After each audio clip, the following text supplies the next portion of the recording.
Even goats have bad days. Michael Bolton.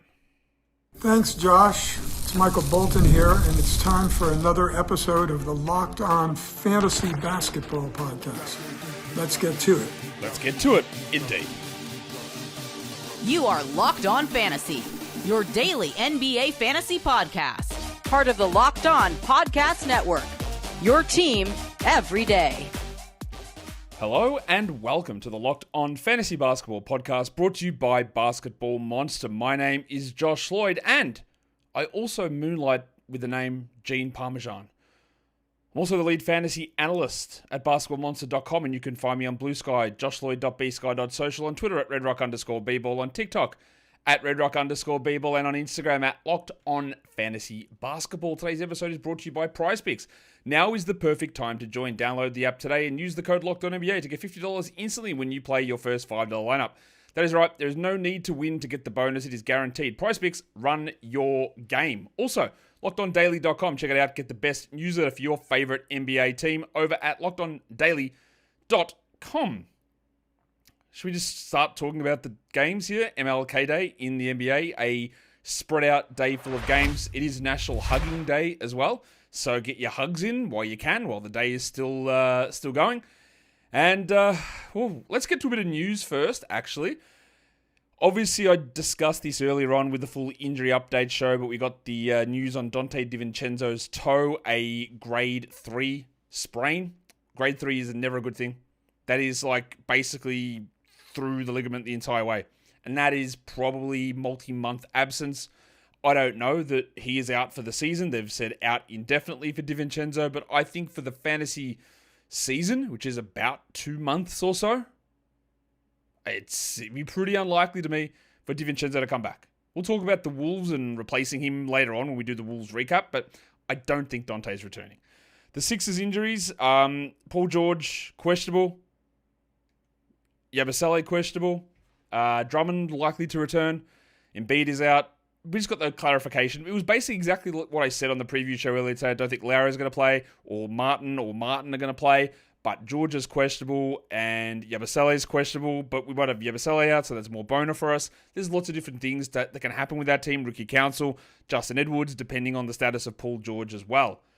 In Orlando, we did get the confirmation that Suggs and Goga are out yet again. So Wendell Carter, Cole Anthony, and Mr. Black are on the streaming list. And we got the update on the Draymond Green calf injury. They said at least a week. It's a mild strain, which is good news, I guess. I would think it might be closer to 2, but I guess we're going to find out, won't we? And we'll talk about the Warriors and how they replaced Draymond in today's game. Didn't go very well. And they did the thing that nobody expected, because that is the Golden State Warriors and Steve Kerr doing dumb things with rotations. I'm sure in the foreseeable future, we'll get something that makes a little bit more sense, but we're not there quite yet, are we? No, we're not. Let's look at waiver wire trends, who's been added, who's been dropped the most over the last 48 hours. It will not be a surprise to you to see the top of this list. It is populated by one Kryptonian, Khalil Ware, up the top. I believe that he is a guy we want to grab, and we'll see where it goes in tomorrow's game. Najee Marshall is next. That's okay. Like, he played today. I get it. The 30 minutes are fine. He's not a priority sort of a player, but he's useful. The third guy on this list is Isaiah Collier. And yeah, they've only got 2 more games after today. Collier is doing enough with the on and off resting nonsense. Yeah, he's going to have issues with your percentages, both of them. But I actually do think he's worth grabbing. Wendell Carter Jr., yep, I don't mind that while Goga is out. I don't really think that Wendell's going to maintain that level of production while Goga or when Goga is back, but whatever. Dylan Brooks is always going to be a stream option. Did not work particularly well today. And then what are you people doing? Why was Rui Hachimura added? Well, you saw him have one good game and yeah, let's get back on the Rui business. It's definitely time. Let's go, Rui. Why? Slightly taller Taylor Horton Tucker? What are we doing adding Rui Hachimura? I know this is a bit, but also, he shouldn't be on 12-man rosters. Why is he being added on 12-man rosters? What is people's infatuation with Rui Hachimura as a 12-team league player? I need to donate those brains to science. Maybe even before they're dead. Who knows? That's a bit menacing. Most dropped players. I think I'm going to agree with most of these. Number 1, Andrew Nembhard. Bad schedule. They're basically healthy now, and his upside is low while they're healthy. So see you later. Budrick Hield. Absolute bye-bye. The Buddy Hield cycle. How many times are we going to get it this season? A few, I'm guessing. He's not good. See you later. Grayson Allen. Yeah, no problem. They're healthy. Bradley Beal is back. There's not enough for Allen to do to be a 12-team league player. Keon Johnson moved to the bench, and the Nets, who knows what's going on with them. Simmons is going to be back, and looks like D'Lo will sit tomorrow, and Johnson may or may not come off the bench, but Zaire Williams is out, so Keon probably moves back to the starting lineup. It's absolutely totally cool to not have Keon Johnson on your roster. That's totally good. Quentin Grimes missed today. Yeah, we drop him with players back. We're just waiting on Luka now, but Grimes' production is too up and down to hold through anything like that. And then Asar Thompson is the sixth most dropped player. Yeah, because look what we're getting. We'll talk about the Pistons game really soon, but that makes complete sense to me. First game, it was an early one. Because we started very early on MLK Day, it was Dallas and Charlotte.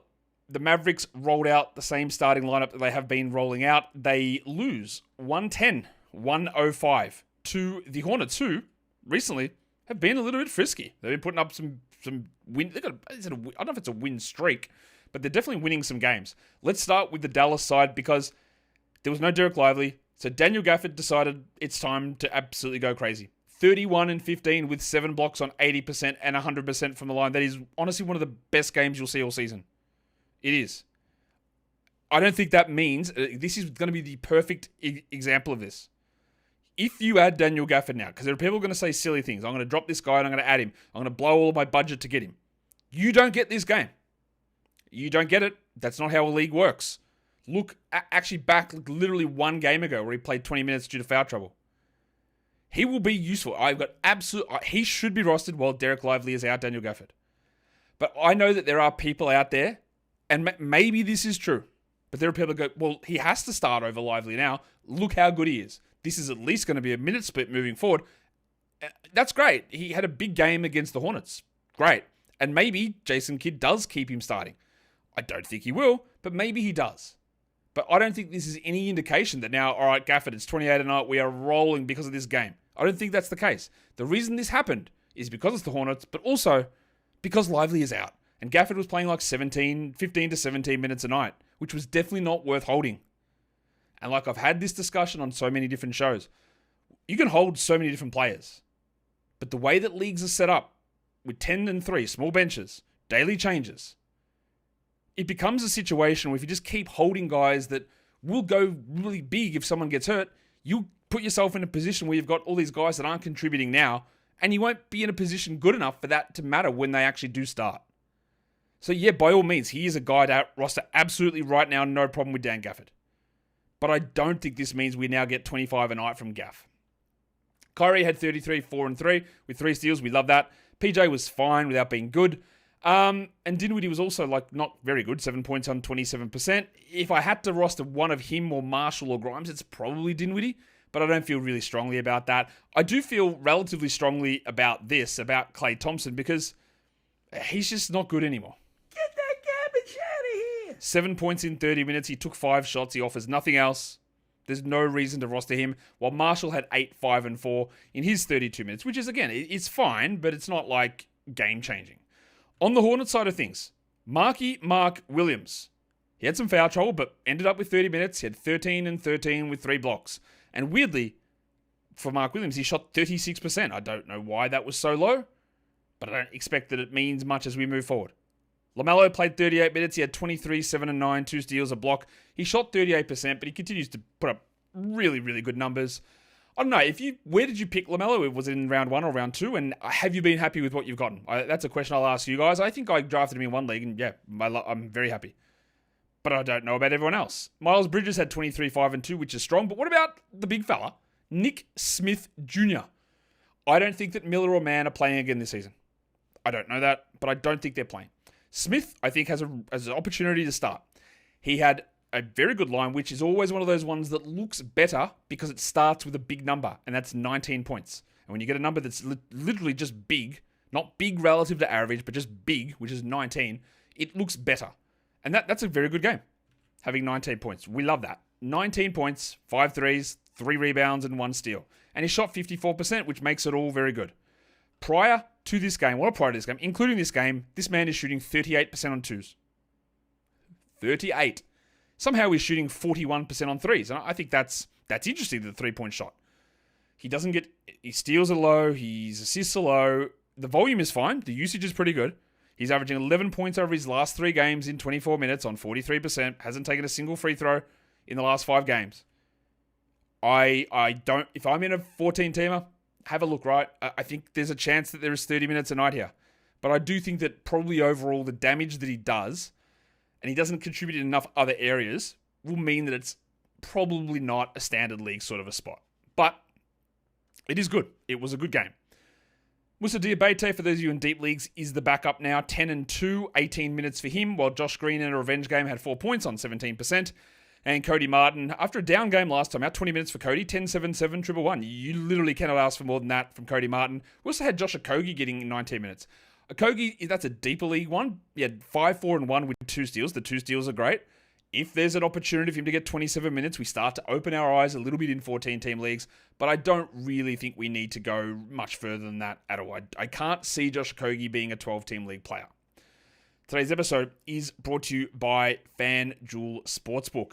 From the first whistle to the final drive, FanDuel makes the NFL playoffs even more exciting. You can bet $5 as a new customer, and if that $5 bet wins, you get $300 in bonus bets. That is it. $300 bonus bets to keep all the action going. The FanDuel app is easy to navigate. There's a variety of different bets. You can do money line or straight up and spreads and totals and single game or single side totals and first score and anytime touchdown. All that sort of stuff is there, whether it's your favorite team, whether it's just the big game that's on over the weekend, the big match. You can check it all out with FanDuel. So go to FanDuel.com and join today and get started with $300 in bonus bets. That is FanDuel.com. Make this playoff season unforgettable with FanDuel, an official sportsbook partner of the NFL, and don't forget to gamble responsibly. Okay. Let's go and do the second game. That's what we're up to. The second game of the day. We're talking Detroit Pistons and the Houston Rockets. Same lineup here for Detroit. They win it easily. 107-96. Let's start with Asar Thompson, who played 23 minutes. He had 9 rebounds, which is good, but 11-9-0 with a block, 42%. The thing that I'm worried about here is that they just aren't pushing minutes here. So I don't think that you need to roster that. He's got the upside clearly, but it's not happening. And it all goes back to that same conversation. You can sit on Asar Thompson as much as you want with his consent, but you can wait on that if you want to and go, but wait, that's cool. But sometimes we wait so long, the rope, it slides through our hands. And then we're sitting up there going, but what if in the playoffs Asar's playing 30? I would have beaten that team. It doesn't look like they're going to do it. Simple as that. Now, tomorrow, everything could change. They might come out and say, you know what? Got to give Asar 35 a night. It might happen. It's happened in plenty of times. So many times that's happened where I go, okay, I don't think this is happening. And then it happens. And it's one of those examples later on. But it's not happening. It doesn't look like it's happening. Anything can change at any point, but nothing suggests that it will here. You also don't need to roster Tim Hardaway, 10 points in 30 minutes, while Toby Harris, what's going on with this guy? I mean, I know what's going on, he's bad, but 4 points, 34 minutes, somehow he has made the team better by being worse. I don't know how that's possible. I'm not saying that it's just him that's made it better, but having Beasley and Hardaway and Harris, all that is done. We know what it's done. It's meant that Cade plays with people who are competent shooters, so not everyone is triple teaming him every play. And then, he's able to sort of carry everything else. I would still hold Toby Harris, but he looks pretty rough. I've been mentioning this for maybe 2 weeks, and just every game, Jalen Duren looks better. He just looks better and better. And we've got 16 and 14, 4 steals, 2 blocks, 100%. I don't need to say it anymore, because everyone will say it now. Duren looks better. He is back on track, which is great, considering how bad he was to begin the season. There's not much else going on here. Simone Fontecchio on the verges of being out of the rotation, and Isaiah Stewart's not a 12-team league player, but he is at least streamable for some stats in some specific certain circumstances. Houston, Amen Thompson returned. Jayshawn Tate moved out of the starting lineup, and Amen played 40 minutes, 17, 6, and 5 with 3 steals. There's a couple of ways we can look at Amen Thompson. There is no way to me he plays 40 minutes a night when Jabari returns. There's no way that happens. That's also weeks away. So in a large percentage of leagues, it doesn't really matter. But the other thing with that, and Amen, the earlier you try to do a sell high, the more value you get back because you are losing the value in the short term. If you wait until we hear Jabari Smith is coming back on Saturday and then go, well, I'm going to sell him in Thompson high now, you don't get as much back. So the other person will just go, Jabari's back, man. Like, what if he moves to the bench and plays 32 minutes? Still a really good number. But if you do it now, you can extract maximal value. Now, you probably don't do it. You probably don't want to do it. And I probably wouldn't do it either. But if someone comes in and goes, man, Thompson's like a top 30 player.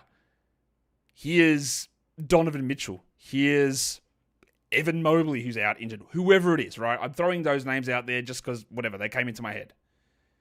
And you go, okay, Oh, Mobley's currently a bit banged up. Mitchell's struggling. A man is flying. But when the fantasy playoffs rolls around, what if a men's 80th and those guys are still top 25? That's what a sell high can be. You may very well lose in the short term. And just ignore those names that I threw out there, right? It's just that sort of caliber of player. Jaren Jackson, whatever. That player. Is that you might lose in the short term. But it seems unlikely a man will play 40 a night when Jabari is back. Still could start. Still could be great. Still will be great. But the difference between 40 and 33 is like someone who gets 3 steals and someone who gets 2.5. One's unbelievable. The other's very, very, very, very good. And still might be the best in the league. But it is a difference. Tari Eason, 27 minutes, 8 points. That sucks. 29%. Terrible. But then just chucked in 5 steals. Of course he did. He's playing more minutes now than he did before he missed the time with the injury. All right, cool. I guess Jabari's out helping that too. And Van Vliet finally, 20 and 5, 6 steals, 5 threes. This is Fred Van Vliet. We love when we get a good one. He hasn't been good all season, but maybe? I don't know. Şengün didn't do a lot. 11, 8 and 5 with some bad efficiency. And we got a stinking Dylan Brooks game. 5 points in 30 minutes and literally nothing else. You stream him, you don't roster him, you listen, and you don't judge. Jalen Green though, what about that? Who could have seen it coming? Now, does this mean that Jalen Green is back to being bad again? Nah, it doesn't. But he wasn't good. 19 points, 30 minutes, 38% shooting. He was I think, team worst minus 22. Yep, team worst minus 22. And when we talk about the hot streaks and how they come more often, but if you can convince someone to have given you a top 35 play, you'd be loving it. This does not mean that Jalen will go back and have 2 weeks of stinking games, or immediately he'll bounce back and shoot 55% from 3. But when somebody is doing something that is such a level that has absolutely zero chance of sustaining, that is when you strike. If you get the right number, or you just let it ride. Jalen, bad game. We'll see where it goes from here. We should move on to the next one, I think. That'd be good. Which one is this one? Is this one where I've got a lot of stuff to talk about? Yeah, a little bit. Actually, it's Minnesota and Memphis. The Grizzlies win at 108-106. No Dante DiVincenzo, of course. And it gives us, because we know that Dante's out a long time now, we can focus a little bit more on the point guards. Conley played 25 minutes. 8 assists is very good. 5 points on 17% is bad. Now, what if he hit 3 out of 6 shots instead of 1? That's maybe 5 points. 10, 4, and 8. You go, that's not bad. I like that. I don't have that faith in Conley at all. I think he's a good 14-team league ad. I don't think he's a bother in 12-team points. There's a little bit there if you're desperate for assists in a category league for 12s. But I realistically think that's about it. I'm not going to get excited. Nor am I going to get excited about Rob Dillingham. Now, you can get excited because it's exciting. He's a young player who scored 15 points. That's great. That's great. Deeper leagues, do it. 20s, 18s, maybe 16s, grab him. That's cool. Do that with Dillingham. But we know this is fake, right? We know it's not real. He shot 75%. He's not going to do it. He's not going to score 15 points in 17 minutes. It's not going to happen. He was a plus 16. He was really good. Doesn't mean it's going to happen every game. But at least now we know there is a minutes floor in each of these games for Dillingham. Didn't really change much for Alexander Walker. He had 5 points, and it was an absolute stinkfest for 2 of their best players. And by stinkfest, I mean with percentages. Because 32 points for Anthony Edwards is great. The problem is he attempted 18 free throws. And only went 72%. You go, 72% is pretty good. It is, but not when you only hit 13 of them. That's huge, man. Like, that is like more than 10% of a weekly free throw attempt total. And you're 5, 6, 7 percentage points below average in a league. It's bad. He ended up with 32, 4, and 3 Edwards, while Randall had 5 points on 15% shooting and also went 1 of 3 from the line. So that was terrible. He also blocked 2 shots, Julius Randle. So I guess small mercies. Let's talk Naz Reid, because the big fella played 33 minutes, the Wizard of Noz, 29 and 8 with 5 threes. He also took 20 shots and hit 55% of them. This is a huge hot streak from Reid. Massive hot streak. He played extra minutes in this one for 2 reasons. Gobert was dealing with an ankle sprain. 3 reasons, actually. Gobert was dealing with an ankle that had him questionable before the game. Reed went crazy in terms of shooting efficiency, and Gobert got into foul trouble. So it might be worth considering there's 2 things. Reed, maybe they are just going to lean into him 30 minutes a night. Don't think so. Or it's the opportunity to trade him to someone who believes they're going to lean into Reed 30 minutes a night. Because his shooting is well above what it needs to be. His minutes are up for different reasons. Again, a sell high is not get a top 100 player for Reed. That's not a sell high. That's pointless. If someone thinks this is a top 60 guy, that is what you do. That is a sell high. McDaniels played 42 minutes. Good for him. He had 2 steals and 2 blocks. That would have been great if we streamed him, and that's about all we do with Jaden McDaniels, as I'm sure you are well aware. The Memphis side of this game, what's happened there? I'm just trying to figure out what I've done on my little... No, we're good. Demetrius Morant returned, and that meant Luke Kennard moved to the bench, and Jar just had a brutal shooting night. Again, the counting stats, 19, 4, and 7. People go, that's not bad, Josh. It's true. If you're in a category league, he didn't hit a single 3. He shot 31% from the field, and he was 69% from the line on 13 attempts, which just kills you. This is why he's not a good category league player. It's why he's better in points leagues, even then he's struggling a little bit. I think you feel all right about moving on from Zach Edey. Get that garbage out of here. 2 points in 19 minutes, and I wouldn't say he's been figured out, but 5% usage? Not good enough. Kennard and Pippen didn't do anything. Jaren had 24 and 11. Des Bane had 22, 6 and 5 with 2 steals. Good games from those guys. But what we did get was the return of Greg Jackson II. GG played 11 minutes and had 4 points. Cool, he's back. I know that people have rostered him in 12-team leagues. Please don't. Don't. It's not going to work. Let me rephrase. I don't think it's going to work at all this season, but I'm very confident it's not going to work right now. It's going to take time to get him back. But what is interesting, and I don't know if this is an everyday thing, but with GG back, Santi Aldama played 15 minutes. And I have not been able to get it right on Santi all season. Not at all. So just when I thought, all right, maybe he is just going to be super efficient. He has 2 points on 13% in 15 minutes, which, of course, is not even close to being a 12-team league player. It is always hard as a bench guy who's getting by on insanely high percentages compared to where he's been at to maintain it. But he did. He managed to maintain it. But is GG going to cut in? I'd like to see what happens in the next game for Santi, but my position on it all season's been I don't think he's going to be able to maintain. Till now he has. We'll see where it goes. Today's episode is brought to you by Prize Picks. Basketball season's heating up, and you guys have got tons of basketball knowledge. I know that because you tell me about it in the comments and on Twitter all the time. And you can put your money where your knowledge-filled mouth is. Turn that knowledge into cash. On Prize Picks, you just pick between more or less on between 2 or at least 2 different players' stat projections, and you can win up to 1,000 times your cash. Prize Picks lets you make those predictions and put your money where your mouth is in under 60 seconds.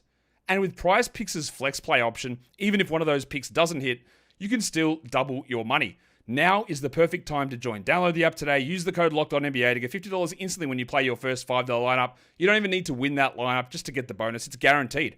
Prize Picks, run your game.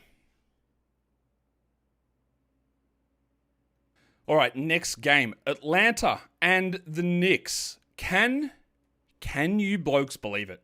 Can you believe it? It finally happened. Onyeka Okongwu started over Clint Capella. Over a healthy Clint Capella. It actually happened. I can't believe they did it. I think they should have been trying this a long time ago. I do not think that Onyeka Okongwu is a game-changing NBA center. I think he's a good NBA center. But I don't think he's a game-changing NBA center. But I thought they should have at least seen what this could do. And we talked about this last week. That he was getting 22 minutes a night and was happening for 13 weeks in a row. And you're like, okay. Like, he hasn't really been anywhere near the top 120 all season. It doesn't look like it's changing. And I think we did a drop on him week 7 or something. And of course, if you manage to hold on through now, you might get a huge W. But it's always the trade-off. You sat there for 14 weeks on a backup center, getting 22 minutes a night, 23 minutes a night, and going, this is not happening. They're never going to do it. And then they did it. At least I think some of you would have been able to get a little bit out ahead of it because we could see the trend start to happen last week with 27 a night. And here we are. I don't know whether it will hold. I've got no idea. Because obviously I just didn't know this was coming either. Okongwu played 28 minutes. He had 14 and 9 with 2 steals. That's not groundbreaking. It's not killing anybody. It's not awesome. It's fine. It's pretty good. He had some foul trouble as well. But yeah, we roster him. Now, it is going to be hard to look at Capella and go 12 and 9 with 2 blocks. That's great.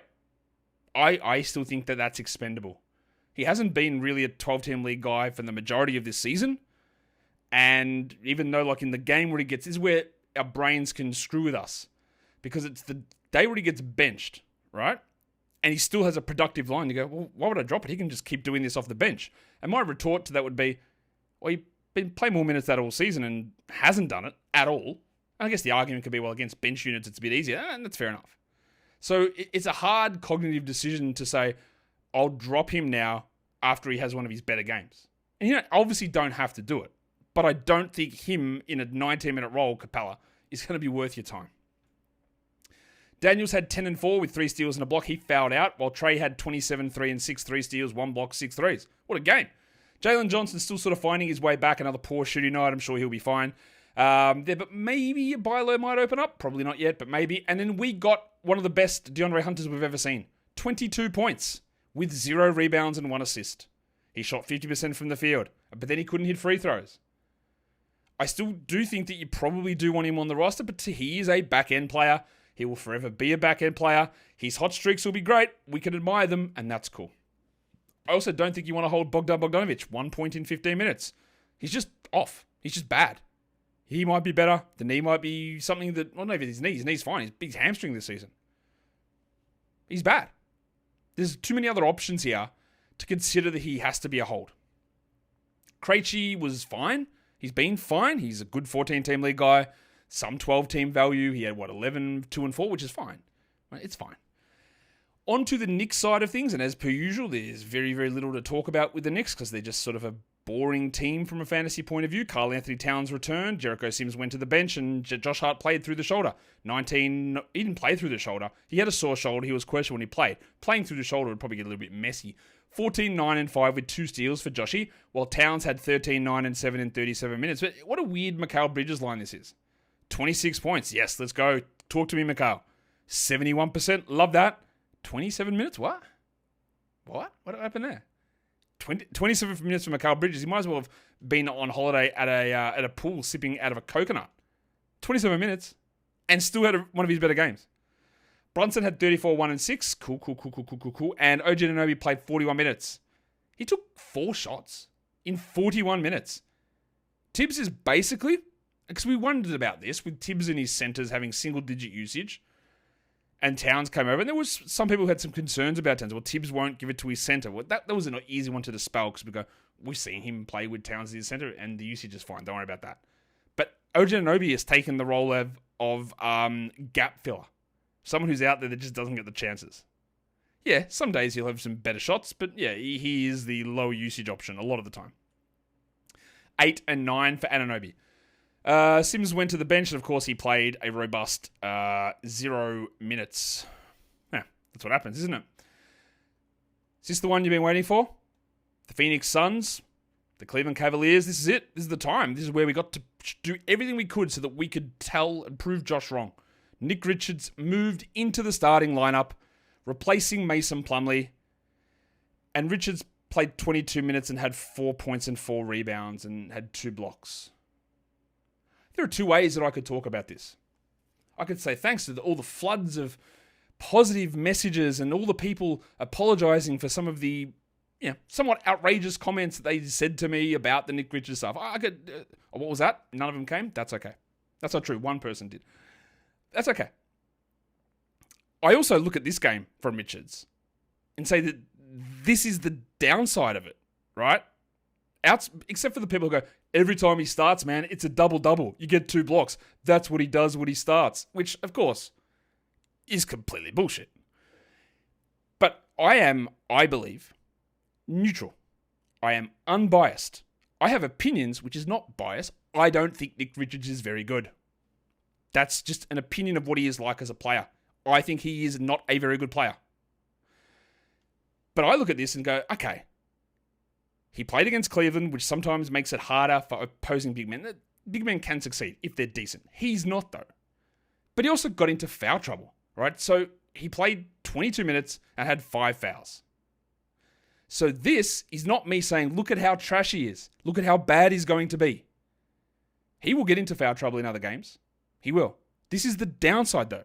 So if you did put a lot of your eggs into the Richards basket, don't worry about this one too much. What he did in the first game had zero chance of continuing. Zero. Because he shot 85% from the field and got 9 free throw attempts. It was never going to hold like that. But it's also not going to be like this. The reality is somewhere in the middle, very mid. He blocked 2 shots here, which is a W. And they really didn't go to Mason Plumlee. Iguodala played only garbage time minutes. They went small. So he could very easily, and he probably will, play 30 minutes in the next game. But he can always get into foul trouble, and he can always be absolutely terrible with stone hands and play bad defense and be played off the court. That will happen many times this season. And he will have many games that are good as well. But that is the idea with Richards. It's why I said, grab him. Have a go at it. See what you want. But he is not this absolute must that you've got to make sure you get because he is not very good. That analysis still holds there. He will have good games. He will have bad ones. Is that the balance of it makes him mid. This is not what you expect. Neither was game 1. I'm sure I said something there that was offensive. Apologize if I did.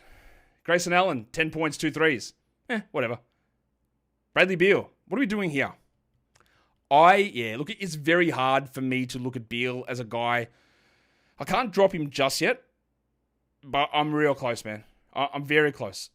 I need a little bit more, Brad, and then you're out. 5 points, 25 minutes, 4 assists. I think it's the 25 minutes that get to me. It's just not enough, man. He's not doing anything. The goodness from him at the moment is not really coming at all. What was interesting is Ryan Dunn had been playing 28 minutes a night. He'd been sort of 12-team adjacent. And I said, okay, we can stream him now while Beal is out, but let's see what happens. Beal back, 20 minutes, 4 points for Dunn. Not a 12-team guy. Booker also had some struggles, 15 points with 5 assists in 32 minutes, and he was bad also from the line, weirdly enough, and Durant had 23 and 7. Just a bad game. They got cooked, 118-92. And that, actually, you know what? I go back to Richards again, because I was talking about, it's against the front court of the Cavs. Mobley didn't even play. The front court was George Niang and Dean Wade alongside Jarrett Allen with 26 Tristan Thompson minutes. So, you know what? If you can't cook against Tristan Thompson, I'm so very sorry. This is not Evan Mobley and Jarrett Allen. This was Jarrett Allen and Tristan Thompson. Sorry, should have mentioned that earlier. It just sort of clicked in my head right then. Anyway, Tristan Thompson had 1 point in 26 minutes. He had 10 rebounds with a block. Cool, he's getting minutes. Dean Wade played 19 and George Niang had 8 and 6 in 23. And last game, with Mobley out, as I should change that graphic over. I didn't forget. With Mobley out, we had a nice double-double from Niang. But they didn't need to play him big minutes. We got 30 minutes out of Mitchell, 33 points, 5 and 5. Garland had 16, 2 and 7 with 3 steals. And last game, Karis LeVert is the one who replaced Evan Mobley in the starting lineup. But then he was out of this game, so Max Strus started. And Strus had 9 points in 21 minutes with 3 threes. Again, I don't think we need to be rostering Strus or LeVert in 12-teamers. They're streamable. Maybe not even in 12s, maybe more 14s, but they're not must-roster guys. The Cavs just had this game so under control. Like, Jarrett Allen played 22 minutes. He had 12 and 11 on 83% shooting during that time. Same minutes as Nick Richards there, actually. Let's go on to the next one. 6th game? Yep, 6th game of the day. Boston and the Warriors. Porzingis and Horford returned. That meant that Luke Cornett moved to the bench. And the Celtics just killed him. Like, that's ridiculous. 125-85 is your final score here. 125-85. Derek White only took 5 shots, but he had 3 blocks. Tatum had 22, 9, and 7. Porzingis had 18 and 7. Brown, 17 and 4. Peyton Pritchard got 22 minutes, 14, 2 and 1. But honestly, it's a 40-point win. It's so hard to read really anything into a game that was non-competitive basically from the immediate start of the game.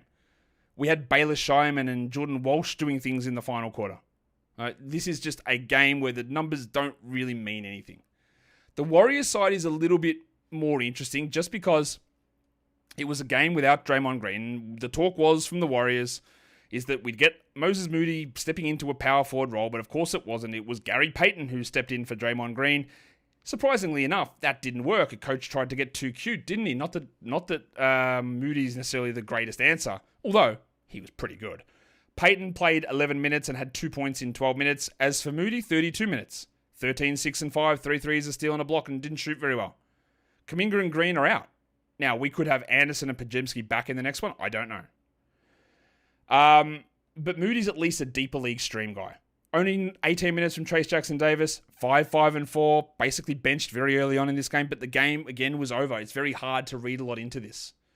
I would still hold Jackson-Davis, but also, he's not super good as a player. He's very mid. He can have good moments, he can have bad moments, and then he's subject to the rotations of the Warriors. So if you wanted to drop him, to take Nick Richards, it's cool. If you wanted to drop him to get Khalil Ware, do it. Also, do you want another little rant? And I tweeted about this today, but default ESPN leagues. If you're watching ESPN, you're not, but if you are, why your idiotic leagues default to having a position cap limit on centers is beyond me. Because I tell you why it's beyond me. It is stupid to begin with. It makes the leagues worse. But nobody would ever choose that as a setting if you didn't have it defaulted. Nobody would ever choose it. And because commissioners are either assholes or stubborn, if someone says, hey, we shouldn't have this. Nah, man, that's the way we play the game. It's there. I'm not going to change it for you. It needs to stay. And if you're one of those commissioners, get rid of it. It is a ridiculously insane rule. Why is there a cap on 4 centers? Why not for every other position? Why? That is a setting that not a single person would choose. The only reason it's in a league is because it is put on as default. So if you ever are commissioner of an ESPN league, or for some reason you still play on ESPN, you tell your commission, hey, get rid of this dumb shit. It shouldn't be there. These limits, because people go, I can't add Khalil Ware, I can't add BDNR. I've already got my 4 center limit. Why? Why? Insane. Craziness. Oh well. The good thing is for the Warriors, Steph was able to play and he had 18 points. Dennis Schroeder sucked. So again, we get confirmation that we absolutely do not need to roster him. He had 7 points in 17 minutes. And Andrew Wiggins shot 9%. 4 points in 24 minutes for Wiggo. And Bud Hield, guess what? He was also terrible. 6 points in 22. Hold Wiggins, drop Schroeder, drop Hield in 12-teamers. Guy Santos Alhelper played 28 minutes, 7 and 2 with the steal. Almost forgot to talk about the rest of this team after talking about center position limits. Honestly, because it's that much of a blowout, like, what am I going to say? But yeah, we got 14 Quentin Post minutes in this game if you want to know how things are going for Golden State at the moment. The next game, what a weird, wonderful, wacky game this was. The Utah Jazz and the New Orleans Pelicans. The Jazz were up huge, and the Pelicans had a franchise best comeback to win at 123-119 in overtime. Isaiah Collier started with Colin Sexton resting. I wish I had my I'm not tired sound drop. Should I try it? How's my Joffrey? I'm not tired. Probably needs work. That's the first time I've ever done it out loud. It didn't sound right.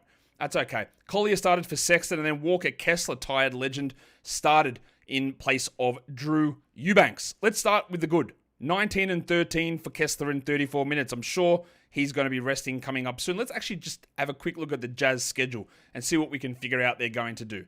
Their next game is against the Thunder. Or they might actually play. Or they got some Thunder, Grizzlies, Bucks.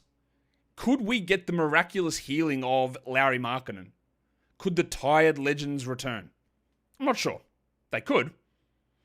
And then we go Warriors and Minnesota. Well, Warriors aren't very good, but Minnesota, Orlando, Indiana, Warriors, Phoenix, Clippers, Lakers, Clippers, Thunder, Rockets. Jesus Christ. Okay, so that is 1, 2, 3, 4, 5, 6, 7, 8, 9, 10, 11, 12, 13, 14, 15 games in a row. The Jazz will play against teams that should just smash them without any nefarious tanking. That's interesting.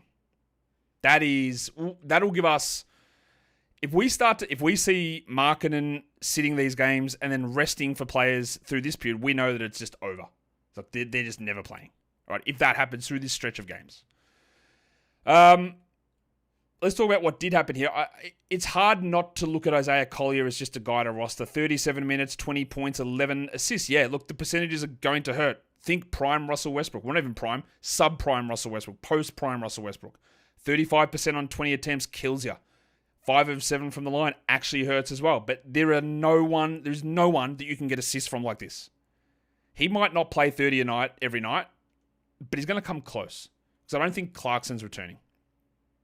Another big Keontae George game. I don't want to say that he's figured it out, but 23, 4, and 7. Now, he shot worse than Collier, but at least he went 9 of 10 from the line.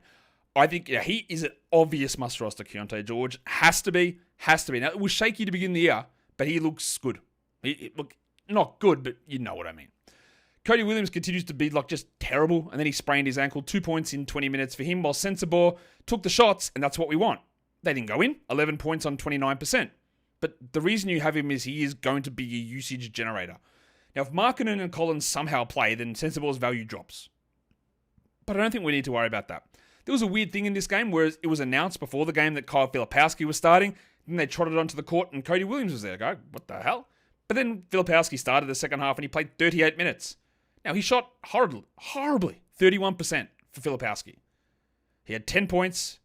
He had 17 rebounds. Surprised he was allowed to actually be out that long without a written permission note. Maybe he already gave one in to Will Hardy. I don't know. I still think there will be a time this season where he has fantasy value. And same with Drew Eubanks, who had 10 and 8 with a block. Filipowski is obviously more valuable to develop for this team. But Eubanks is going to have his moments. The other good performance here was Svi Mykhailiuk. 19 points, 4 threes, 2 blocks, 26 minutes. He could literally just get 0 minutes in the next game. He's not a priority to develop. He will occasionally get minutes. He won't be in the rotation of other games. I think it helps that Williams got hurt, so he'll probably get minutes, but this is not a 12-team league sort of a player. On the other side of this, the Pelicans, you'll be shocked to know that we got a CJ game. And by a CJ game, I mean a game where you look at it and go, what? What is this? 44 minutes for CJ McCollum. 45 points. 8 rebounds. 4 assists. 58 from the field on 31 attempts. He hit his free throws and he chucked in 3 blocks for good measure. This guy, CJ McCollum. This guy. The guy who's been putting out some of the worst games you'll ever see. His last game was pretty good too. The game before, 11 points on 29%. The game before, 8, 4, and 5 on 23%. 33% the game before that. The game before that, 55 from the line on 11 attempts. None of it makes sense what this guy does. At the start, on the 7th of January, he shot 7% in a game. It does help that Zion and Ingram are out. That gives him more shots, but just everything went in here for CJ. And this is the problem with trying to figure out what he does. Is you get these unbelievable games. And the games where he goes completely missing and hijacks the entire team. It's very weird. DeJounte, stopped shooting 33%. He had 26, 9, 11 with 2 steals. And Trey Murphy had 24 and 7 with 2 steals, 2 blocks, and 2 assists. It's a good Richie there. Not a true Richie, but a Richie nonetheless. Not nonetheless. That's, what am I, an Anzac? John Hawkins, 18 points. John Hawkins? That's not a real person either. I'm sure it is. John Hawkins, if you're listening, sorry, I didn't mean to question your existence. But that's not the NBA player. This is Jordan Hawkins, who had 18 points with 3 threes. He'll have these games. We know he'll have these games. We've seen him have these games. They just don't stick. There was no Zion in this game, so Javonte Green started. He had 2 steals and a block, which is literally the thing you would have tried to stream him in for. Unfortunately, he had 1 point and no assist, so you would have liked a little bit more stuff there. And there was no Yves Missi, so 37 Daniel Tice minutes. Unfortunately, it wasn't quite as good as the last time Tice started. He had 4, 8, and 6. So the 8 and 6 is good, but the other stuff's pretty rough. And then my man, Carlo Makovic, he played. He didn't play well, but he had 15 minutes for 2 points and 3 rebounds. And yeah, he was someone that I liked a flyer on because I didn't really believe in Missi or Tice, and I thought that Makovic could actually produce value. And that was dead wrong, but that's what a flyer is for. But as soon as we saw the preseason rotations, I went, they're not playing him, don't do this. Wrong. Flyers, wrong. All good. I think it's all good anyway. Maybe you disagree. That's okay as well. Final game. Our Chicago Taylor Horton Tuckers get the win over the LA Clippers. 112-99 is your final score here.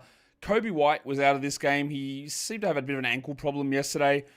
And that meant that he was out, and then Ayo Dosunmu also resting, coming back from the calf injury on the back-to-back. So 2 of the guards were out, and that meant that Lonzo Ball moved into the starting lineup. Let's just start with Lonzo and his game. He played 26 minutes. He had 5 points only. Then he shot horribly, 22%, but 4 rebounds, 3 assists, 3 steals, and a block. Lonzo's not for everybody, and he's probably definitely not for anybody in points leagues. But if you're in a 12-team category league, and definitely a 14-teamer, you roster him, right? The problem is that how it all fits together when these other guards play. That's going to be the concern. But I do think, and the words from Billy Donovan pre-game suggested that Kobe is going to miss a little bit more time here, that opens up a little bit of stuff here for Lonzo and for Dosunmu when he plays in the next one too. Josh Giddey, who was absolutely dreadful last time out, was forced into big minutes. 18, 10, and 9, 79%. Very good game. 40 minutes. Again, no White, no Dosunmu. I don't think White plays the next one. I think Dosunmu does, so that will impact Giddey. But I would be trying to move off of Giddey after this. Vooch had 14 points on 40% shooting. He was 50% from the line and shot 20% from 3, but he did have 3 steals and a block. Vooch continues to level out as a mid-round-ish player now, and that's about right after that hot start to the season. And Pat Williams had 8 points in 26 minutes, and this guy is useless. Matas Buzelis played 0 minutes in the second half. Cool. While Horton Tucker played a whopping 23 minutes and had 18 points and took 15 shots. By the way, the second most shot attempts on the team. What is this team trying to do? Taylor, by the way, was a minus 10 in a game they won by 13 and when he had the team high 34% usage. What are you doing? So not only do you get the wrong result for rebuilding the team in winning, but you deprioritize development for a guy that hijacks shots and is bad. I don't get it. I guess you could say, well, they played Horton Tucker because he's bad and they were trying to lose. But anyway, didn't work. Just get this guy out of my sight. The Clippers. We thought there's a chance of some rests in this one, and there will be rests in further games. We've seen it already a little bit. Well, Zubats sat out this one. Apparently he got a corneal abrasion yesterday, and then Kawhi was out as well. So the box scores are all over the place. Like Harden played 36. He had 17, 5, and 10, a steal and a block. He shot 29%. The next game is a standalone, and then they've got another back-to-back coming up. So just expect someone to sit out some games. Storm and Norman Powell, highly inefficient. That happens. 41% on 22 attempts, 27 points with a steal. He was able to get more shots up with Kawhi out. They just didn't go in. And then with Zubats out, Mo Bamba started, but it didn't really matter. He played 15 minutes. He had 10 and 7. If Zubats misses more time, then Bumba's at least got some stream value. But Ty Lue shows that he doesn't really want to use him because, again, remember, Mo Bumba's not good at all. He's one of those players who can put up fantasy stats if he gets minutes, but so much so that there was no other center playing until Kobe Brown got minutes in the fourth quarter. Kobe Brown in the third quarter, I think, that they just went small. Like Kai Jones. I remember people in the offseason telling me Kai Jones was going to be an impact guy. Okay. Chris Dunn played only 15 minutes. Kevin Porter was putrid for 10% shooting. Amir Coffey had 8 in 33. 12 and 6 for Derek Jones. But there's really just not a lot to talk about here. You're not rostering Porter in any 12 or 14 team leagues. Dunn is done as a 12 team league guy. Ayo. Jones is just streamable like in this short-term period, but that's it. And now we're going to have all this weird stuff going on with some guys because of the increased load having to sit some of these games out. Let's take a look at the lines of the night now. The monstrous line of the night, it's the one and only. It's Daniel Gafford. 31 points, 15 rebounds, and 7 blocks for Gaff. Your waiver wire line of the night, the best player available in over 60% of leagues on Yahoo. It's not Gafford, he's rostered in more than that. It is Jaden McDaniels, streaming legend. 11 and 11 with 2 steals and 2 blocks. Your young gun of the night, we're going to head to Utah, and it's going to go to the speaker, Keontae George. 23 points with 7 assists and 9 of 10 from the free throw line. And then the dud of the night, there's always going to be a few options here for us to go with. But in this case, we're headed to Memphis. And Santi Aldama had 2 points. He had 2 rebounds and he had 1 assist. Not good, Santi. And he played 15 minutes. That is the end of a recap show from MLK Day, which now you're heading into Tuesday, which is National Hugging Day. So get your hugs in, make them count. Make the subscriptions count as well, and subscribes and thumbs and bangs and doubles and audios and videos and all of that stuff. And also make sure you're having yourself a good day. Have a nice sleep, if that's what you're about to do. Say something nice to your partner. Say something nice to yourself. Guys, we are done here. Thank you so much for listening, everyone. See ya.